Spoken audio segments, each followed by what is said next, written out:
Have you ever noticed how much of life we spend trying to decide which feeling is the right one? Should I be grateful or disappointed? Should I be content or want more? Should I celebrate where I am or dream about things and places I'm going? Somewhere along the way, many of us started believing that we had to choose, that if we truly were thankful, we wouldn't long for something different. If we really trusted God, we wouldn't have questions. And if we were full of joy, we wouldn't feel sadness. But what if that's not how God designed us at all? What if some of our greatest inner battles aren't because we're doing life wrong, but because we're trying to force an or into life that God created to be an and? This past weekend, I experienced something that made me realize just how often we do this. And it all happened while I was standing in a crowd waiting for fireworks. Hi, friends. Welcome to Taking Back Happy. I'm your host, Gina Granville, God's girl, retired homeschool mom of 4, empty nester, GG, essential oil and exercise enthusiast, Christian life coach, and someone who is taking back her own happy. I know many of you feel exactly like me in these midlife years, a sort of loss of direction, but you feel way too young and vibrant to sit on the porch and just watch life go by. What if you could reclaim your life, finding deep joy, renewed passion and purpose, and plenty of adventure in these midlife years? If you are ready to find your spark again, throw on those walking shoes, pop in those earbuds, and join me right here as we take back happy together. Hey, Taking Back Happy friends. I am so glad you are here, and I would love to connect with you. Hop on over to Facebook and join our Taking Back Happy Facebook group. It's a great way to join up with other women who are taking back their own happy. Or you can become a TBH Insider. When you become a TBH Insider, you will get weekly emails with the latest podcast, tips on creating a happy mindset, early bird access to special offers, and encouraging Bible devos. And if you'd like to take advantage of Christian life coaching, I am here to walk alongside of you, to encourage you, guide you, equip you, while helping you challenge old mindsets. So sign up for your free 1-hour Taking Back Happy Mindset coaching call. Okay, my friends, let's get into it. Some of the hardest moments in life aren't choosing between two things. They're really learning that two things can be true at the same time. So let me share with you my 4th of July story. All day long, I was thinking about it. I was excited. We were going to go downtown. I was meeting my friend Marie and her family. We were like, we're going to be dressed up. We're going to be wearing these things. I had just started talking to a new friend, and I was talking to him about it, and he was talking about going down there. And, I was like, okay, this is going to be so big because it's America's 250th birthday. I bet they're going to do like extra fireworks. They might even do those drone things they do in the air. I didn't know. I was like super excited. And so she said, we're going to go down there at like 6:00. And so we went to this whole thing, where I was going down there to meet her and trying to figure out where they were and where she was and where I was and all that jazz. And, trying to meet up at the same time. I'm talking to my other friend and I'm telling him, hey, come on down. This is going to be so fun. America only turns 250 one time, just really hyping it up. Like we were just really getting into it. So we were all like super excited. And it took us a while and we all ended up, finding out where each other was because it's a big area. It's down at the pier in Panama City. And there's, people are everywhere and it's a lot of excitement and there's vendors and there's music and there's all that. And so my friend had a blanket laid out on the grass and we had a really good view of where the fireworks would be. And I met up with my friend. I hadn't met him before. And so we were looking at his Facebook. He had like a Facebook profile picture, but it wasn't like a picture. It was just like a face. So we're like trying to like, does that look like him? I don't know if that looks like him. So it was so funny. Like we're waiting for him to come up and didn't want to miss him and all that stuff. So finally we all get together. We hang out. We're talking. We go get ice cream. We're doing all the things, taking pictures. Finally, because we got down there, I think I got down there around 6:30ish or something, 6:30 going on 7. And by the time we met up, it was probably closer to 7 or so. And then by the time I went up with my other friend, it was probably, who knows, 8 o'clock by that time. And we still had an hour to go. So we're all excited. We're all hyped up and everything. And finally, it was like 9 o'clock. And we could see fireworks in a distance because we could see them out at the beach. You're kind of like overlooking the bay. They shoot them off of the bay. So we could see fireworks going off in the distance. They started theirs earlier, probably around 8:45 or something. And so I was getting all hyped up. I was like, this is going to be so cool. And anyway, the fireworks start, and my friend Marie and her granddaughter, they go up to the edge of the bay and they're taking pictures and everything. And I was sitting there with my friend and we're watching them. And we realized that there's like this street lamp that's like right in front of us. And I was like, I think we're going to have to move because like this street lamp is kind of like blocking our view. And about that time, I mean, a whole bunch of fireworks go off, but they go off low, much lower than they should have gone off. And at that time, it was almost like a little mini grand finale. Just tons and tons of fireworks were going off, but they were almost on the ground. They had been shooting them off this barge that was right by the end of the pier. And we could tell, like, oh, that was kind of weird. And then it just stopped. And so we're like, okay, what does that mean? So we're waiting for them to start back up again. And we see some people gathering up their chairs and starting to go.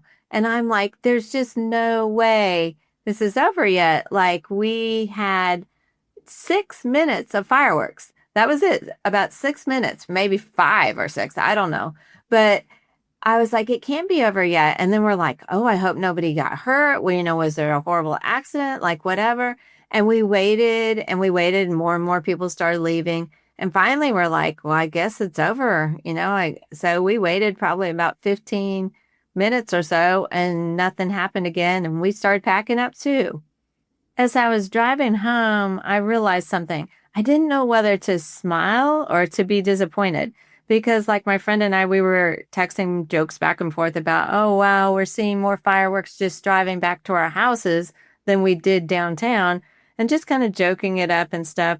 The evening really was wonderful. It was really cool to, hang out and be part of all that. And it was incredibly disappointing. And then it kind of hit me. Maybe both were true. It was disappointing and it was wonderful. I think much of our unhappiness comes from believing that only one thing is allowed to be true. So let's look at the first point here. Life is full of and, not or. And you've probably heard me say that before. A few years ago, I discovered the and. But, this is just life in general. Life is just full of ands.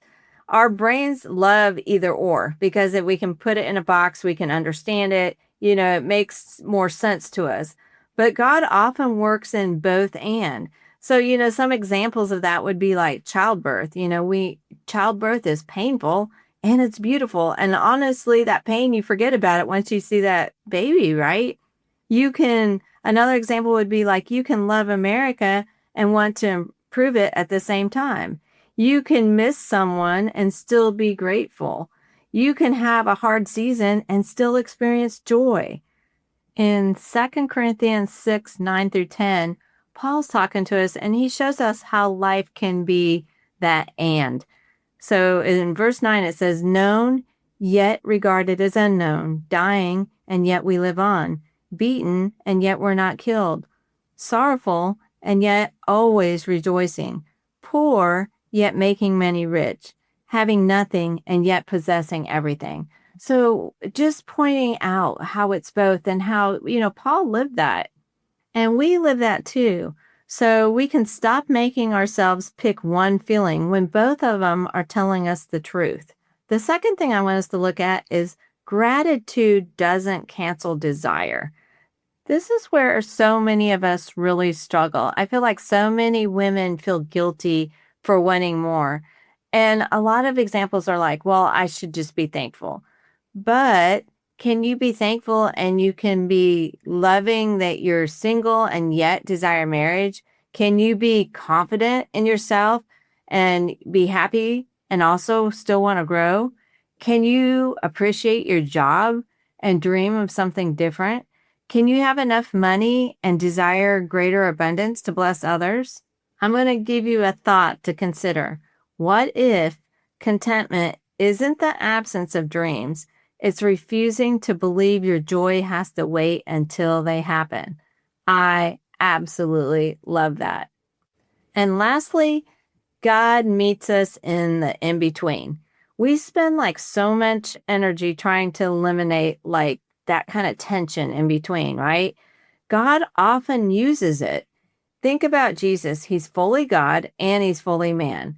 He experienced joy. He wept. He celebrated at weddings. He endured the pain and agony of the cross. He understood both. We don't have to resolve that in between tension today.